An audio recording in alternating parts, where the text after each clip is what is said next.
Ladies and gents, it's been all doom and gloom lately, so fortunately I've got a good news story from the BBC today, something to make you feel good. Put a little bit of spring in your step, you know. Hundreds of Afghan soldiers to be allowed to relocate to the UK after U-turn. By Anna Lamch. What, you don't think that's good news? Come on. Just last week, my granddad phoned me and said, "Son, you know what this northern industrial heartland, this steel-producing town needs? Now that they've closed all the plants and we don't make steel anymore, do you know what we need? Hundreds more Afghans."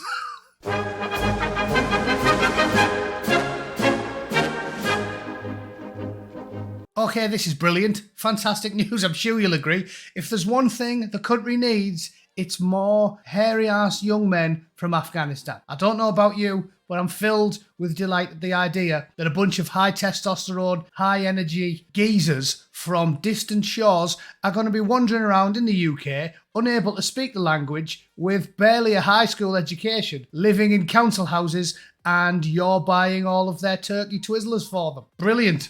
This is a feel-good story for the middle of the week. Let's have a read, shall we? The government says it is allowing some eligible Afghan soldiers who fought alongside the British military to resettle in the UK after they were previously rejected. What? They were rejected by a Conservative government and are now being let in by a Labour government? You do surprise me, BBC. I never saw that coming. Under the previous government, about 2,000 Afghans who served with specialist units were denied permission to relocate to the UK after the Taliban takeover in 2021. Armed Forces Minister Luke Pollard told the House of Commons a review had now found some applications were wrongly turned down. Wrongly because they were turned down? That's it. They weren't wrongly turned down. They were wrong because they were turned down. That's what socialists think. No borders, man. And speaking as an ex-soldier, I have to say, what skills do we think these blokes are bringing to the UK that we are desperate for? What? And before any of you pinko socialists start going on about the Gurkhas,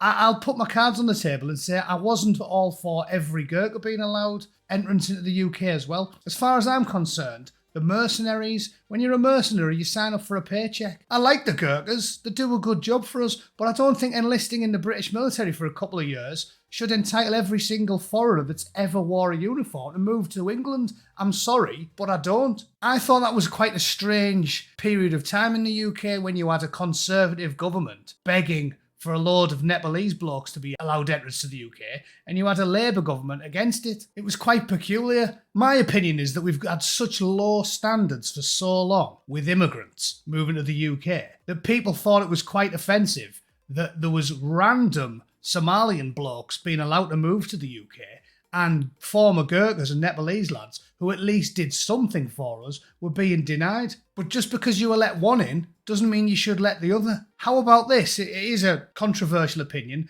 Why didn't we not let any of the random fighting age men from third world countries in, and also tell the Gurkhas, lads, you knew what the terms of service were when you signed on the dotted line. At no point did we say, join the Gurkhas for 4 years and then you all get a council house in Yorkshire. They knew the rules. A small period of service in the British military should not guarantee citizenship and right of abode to anybody as far as I'm concerned. And just because they're infinitely preferable to a former pirate from Mogadishu doesn't mean we should have just rolled over and granted citizenship to 20,000 random blokes. But what do I know, eh? I can simply do basic maths and realise that a relatively small area of land, such as England, can't easily play host to about 800 million blokes, which is probably a rough number of people who'd like to move to England given half the chance. Not that you'd think Labour is capable of doing this mathematical problem, because they apparently have no problem with letting every single Tom, Dick and Harry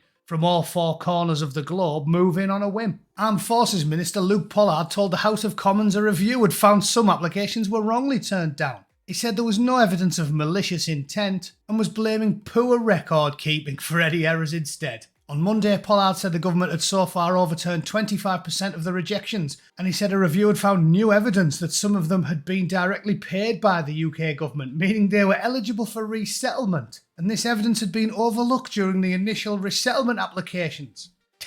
So if you've ever been paid by the British government, you're allowed in? Does that mean we've got to let the Nigerian Spice Girls in as well? Because I'm pretty sure we paid for their singing lessons, didn't we? Again, do these rules make sense to you? Anyone who's ever received a penny off the British government is entitled to settle in England? Are the people running the country completely brain dead? Pollard said the review's findings did not mean that all triples would be eligible for relocation, adding officials were still reassessing some of the applications. Shadow Veterans Minister Andrew Bowie welcomed the continuation of the review.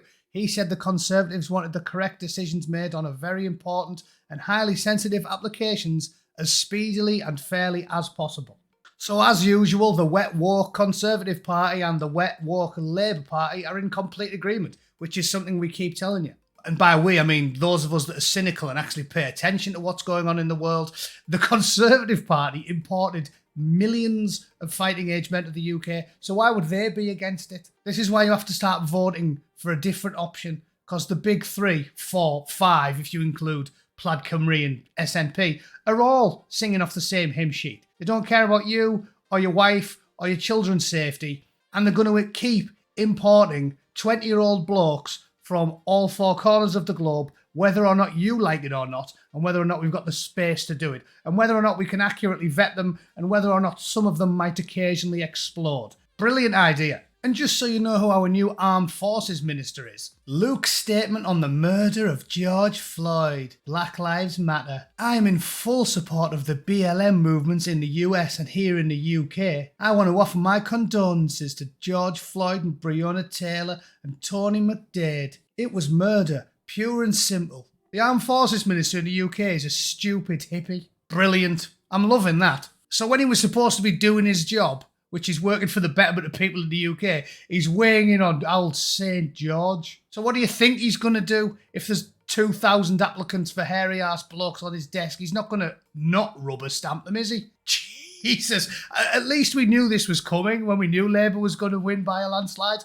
But it's quite telling, isn't it? So between everybody else that's moved there, all the dinghy divers, all the illegals, all the refugees from places that aren't at war, all the Algerians and Moroccans and people from places that the British government had never had anything to do with anyway.